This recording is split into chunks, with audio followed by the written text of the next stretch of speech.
Magandang araw mga kapolitika at welcome back dito sa ating YouTube channel. Pag-uusapan natin sa ngayon itong maging laro bukas ng Choco Mocho Flying Titans versus dito sa Zeus Coffee. So ating pag-uusapan, sino ba yung team na mananalo at sino ba yung team na matatalo bukas dito sa kanilang sagupaan.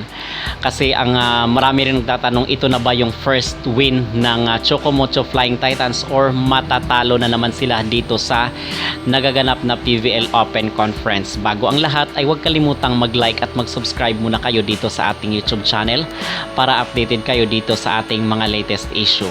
So personally, hindi ko mapapanood bukas itong laro ng sa nagaganap na PVL Open Conference kasi may pupuntahan ako mga kapolitika, but i-update ko na lang kayo from time to time at yung magkakaroon tayo dito ng mga early forecast kasi tatlong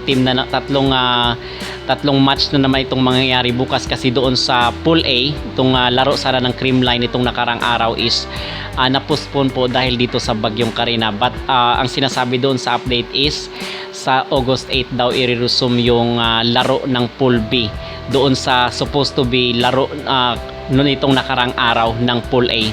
Okay, dahil nga doon sa Bagyo is na-move siya sa August 8. So dito tayo sa laro bukas, July 27. Ano ba yung may possibility na mananalo nga ba itong Choco Mocho Flying Titans or matatalo na naman? Kasi ito yung inaabangan ng mga supporters ng Titans. Kasi nga ilang beses na silang natatalo at ang sinasabi lang lagi ay bawi daw sa next game. So totoo nga bang makakabawi itong Choco Mocho Flying Titans or mahihirapan na naman silang maipapanalo yung laro bukas, most especially na itong Zeus Coffee ay wag dapat nilang ismulin sapagkat nakita ko, nag-backtrack kasi ako doon sa ating mga previous video at nabanggit ko, na i-report ko na kung saan is may possibility na mananalo itong Choco Mocho Flying Titans, but ngayon is baliktad na po mga kapolitika kasi tiningnan ko yung mga previous na laro ng Zeus Coffee and actually dikit nga sila ng laro dito sa Signal at naka one set pa nga sila doon sa previous na sagupaan ng Signal versus dito sa Zeus Coffee. So ngayon ang ibibigay ko na porsyento dito sa Zeus Coffee mga kapolitika ay 60% at 40% lang dito sa Choco Mocho Flying Titans. Now bakit 40% lang ang ibibigay natin dito sa Choco Mocho Flying Titans? Imahin ng team naman itong Zeus Coffee. Okay, so nag-research kasi ako dito sa dito sa import nitong si Asaka Tamaro, itong coming from Japan.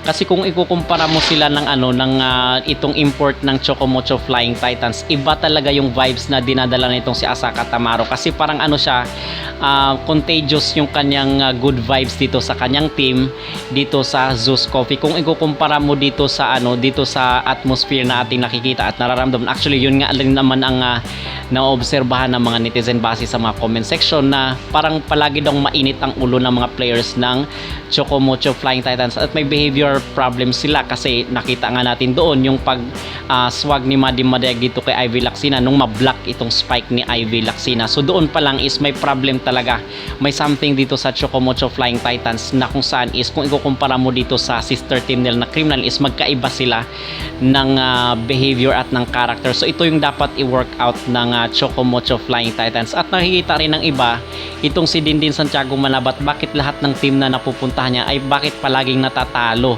Okay, so parang ito yung tingin ko rin na kung saan is parang may something talaga sa kanya na dapat yang baguhin dito sa kanyang estilo.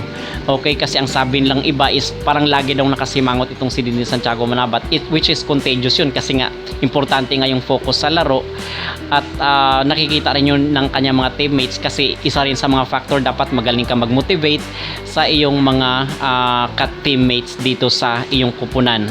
Okay, so again 60% dito sa Zeus Coffee at 40% lamang sa Choco Mocho Flying Titans. Actually mga kapolitika ay sobrang dami na nga talaga ang nadidisappoint at na nanghihinayang na bakit itong import ng Choco Mocho, ito talaga yung pinakasinisisi ng mga tao. Okay, but para sa akin is hindi dapat sisini itong import. Ang may miss talaga dito is itong coach ng Choco Mocho Flying Titans, at the same time yung management ng Ribisco, kasi dapat bina-background check muna nila yung mga import na kanilang kinukuha. Okay, so ito yung ating early forecast bukas mga kapolitika.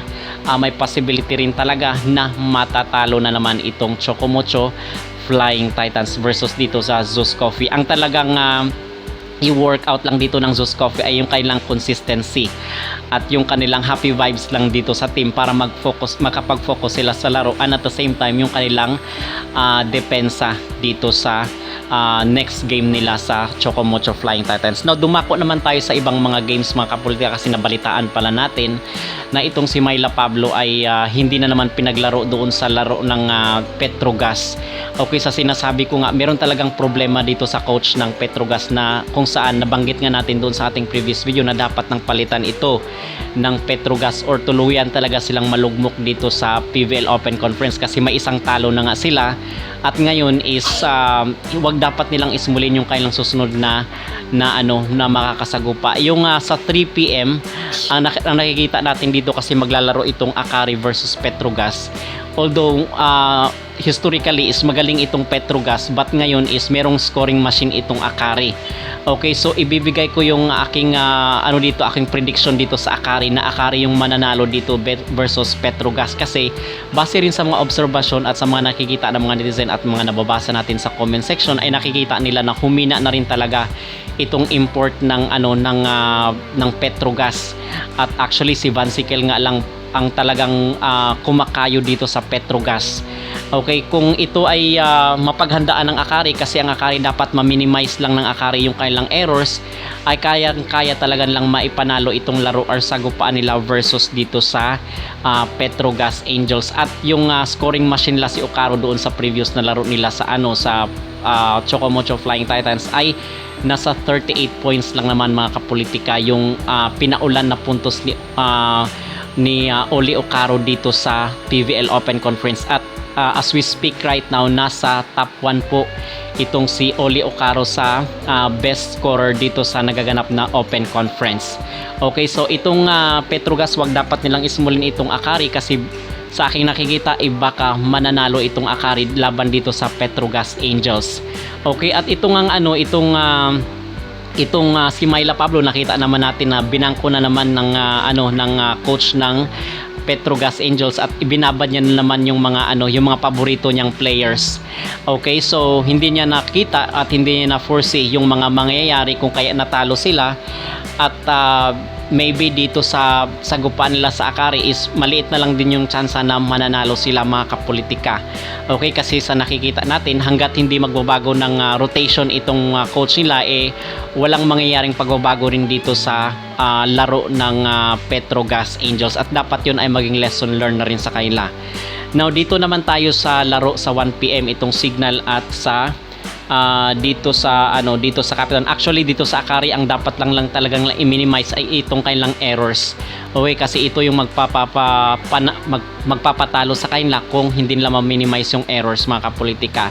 So sa 1 PM ang maglalaro is itong Signal at Capital One. Okay, so although na ipanalo naman ng Capital One yung laro nila doon kontra sa Petrogas Angels, sa tingin ko naman ang mananalo dito is undoubtedly itong Signal. Okay, bakit Signal mga kapolitika? Kasi meron silang scoring machine, itong si MJ Perez, itong kanilang import. Okay, at nakikita natin maganda yung depensa ng Signal, at the same time yung rotation ng kailang mga players okay rin, wala din namang problema, at lahat ng mga players doon ay nabibigyan ng tsansang maglaro.